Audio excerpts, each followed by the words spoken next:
ಶರ್ಮಿತಾ ಶೆಟ್ಟಿ ಮತಾಂತರ ನಿಷೇಧ ಕಾಯ್ದೆಗೆ ಸಂಪುಟ ಅಸ್ತು ಅಂದಿದೆ. ಸುಗ್ರೀವಾಜ್ಞೆ ಮೂಲಕ ಜಾರಿಗೆ ಸಂಪುಟ ಅಸ್ತು ಅಂತ ಹೇಳಿರೋದು, ಗ್ರೀನ್ ಸಿಗ್ನಲ್ ಕೊಟ್ಟಿರೋದು. ಸುಗ್ರೀವಾಜ್ಞೆ ಮೂಲಕ ಜಾರಿಗೆ ತಂದಿದೆ ಈ ಕಾನೂನನ್ನ ಸರ್ಕಾರ. ಈ ಹಿಂದೆ ದೊಡ್ಡ ಮಟ್ಟದಲ್ಲಿ ಇದ್ರ ಬಗ್ಗೆ ಚರ್ಚೆ ಆಗ್ತಾ ಇತ್ತು, ಮತಾಂತರ ನಿಷೇಧ ಕಾಯ್ದೆಯನ್ನ ಜಾರಿಗೆ ತರೋ ವಿಷಯವಾಗಿ. ಈಗ ಸುಗ್ರೀವಾಜ್ಞೆ ಮೂಲಕ ಜಾರಿಗೆ ಸಂಪುಟ ಅಸ್ತು ಅಂತ ಹೇಳಿದೆ.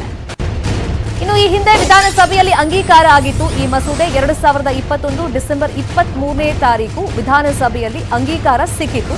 ಪರಿಷತ್ನಲ್ಲಿ ಈ ಮಸೂದೆ ಮಂಡನೆನೇ ಆಗಿರಲಿಲ್ಲ. ಸಂಖ್ಯಾಬಲ ಕೊರತೆಯಿಂದ ಪರಿಷತ್ನಲ್ಲಿ ಮಂಡನೆ ಆಗಿರಲಿಲ್ಲ. ಇನ್ನು ಕಾಂಗ್ರೆಸ್ ಹಾಗೆಯೇ ಜೆಡಿಎಸ್ ಸದಸ್ಯರು ಇದಕ್ಕೆ ಸಾಕಷ್ಟು ವಿರೋಧವನ್ನ ವ್ಯಕ್ತಪಡಿಸಿದ್ರು. ಇದೀಗ ಸರ್ಕಾರ ಸುಗ್ರೀವಾಜ್ಞೆ ಮೂಲಕ ಜಾರಿಗೆ ನಿರ್ಧಾರಕ್ಕೆ ಬಂದಿದೆ.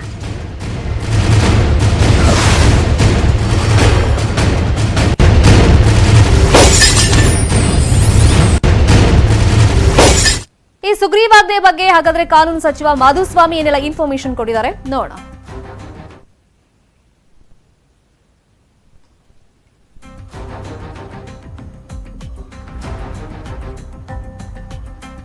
ಸಂಪುಟ ಸಭೆಯಲ್ಲಿ ಈಗ ಸರ್ಕಾರ ಗ್ರೀನ್ ಸಿಗ್ನಲ್ ಕೊಟ್ಟಿದ್ದಾಗಿದೆ ಮತಾಂತರ ನಿಷೇಧ ಕಾಯ್ದೆಗೆ. ಈಗ ಹಾಗಾದ್ರೆ ಯಾರ ಸಮ್ಮುಖದಲ್ಲಿ ಮತಾಂತರ ನಡೀಬೇಕಾಗತ್ತೆ, ಆ ಪ್ರೊಸೀಜರ್ ಏನಿದೆ, ಸುಗ್ರೀವಾಜ್ಞೆಯಲ್ಲಿ ಏನೆಲ್ಲ ಸ್ಪಷ್ಟವಾಗಿ ಸರ್ಕಾರ ಉಲ್ಲೇಖ ಮಾಡಿದೆ, ಅದ್ರ ಬಗ್ಗೆ ಪಿನ್ ಟು ಪಿನ್ ಮಾಹಿತಿಯನ್ನ ನ್ಯೂಸ್ 18 ಕನ್ನಡದಲ್ಲಿ ನಿಮ್ಮ ಮುಂದೆ ಇಡ್ತಾ ಹೋಗ್ತೀವಿ.